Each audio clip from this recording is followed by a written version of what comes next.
What's up everybody, it's your boy Skipx here with another video for you guys here today, and what we are going to be talking about are 5 predictions for things that I think are going to happen within Remind. These are going to be story things and things outside like gameplay and even cutscenes, and we are going to be doing these in the order of most likely to least likely. So with that being said, let's go ahead and jump into it. Number 5, I think we're going to get another boss teasing the next game in the series, or the next super important game within the series.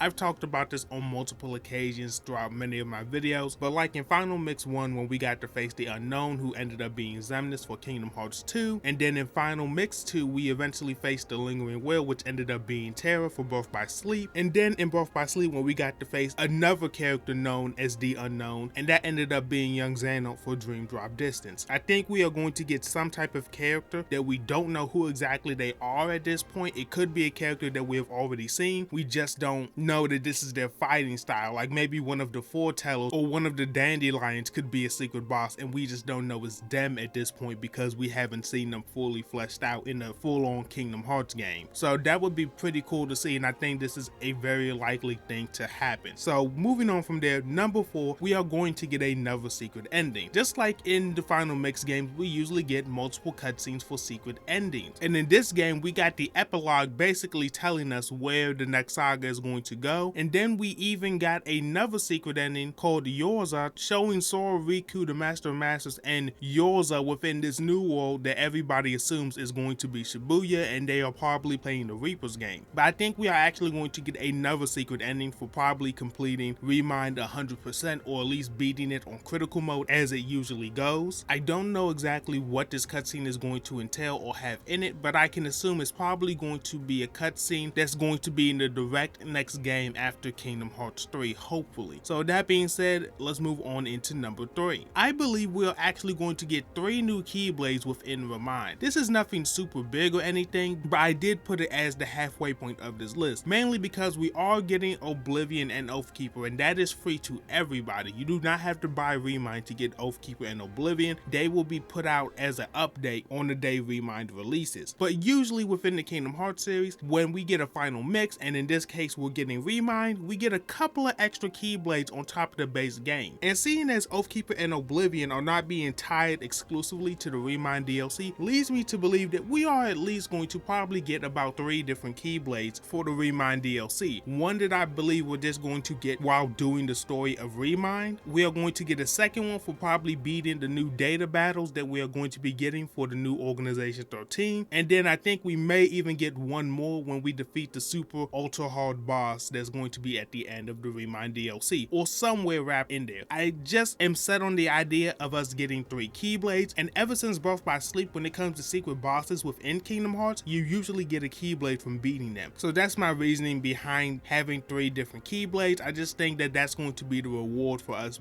doing those certain things. Now, number 2, we are going to be getting a 6th playable character. As we know right now, in Kingdom Hearts, we can play as Sora, Riku, and Aqua. And in the Remind DLC, we are going to be able to play as Sora, Riku, and Aqua, with the addition of Kairi and Roxas being shown. But I think we're actually going to be getting a 6th character, and as much as people don't like him, and I've kind of softened my opinions on this dude in the last couple of years, I think we're actually going to be able to play as Terra for at least one battle within the Remind DLC, and that is going to be the battle with Terranort.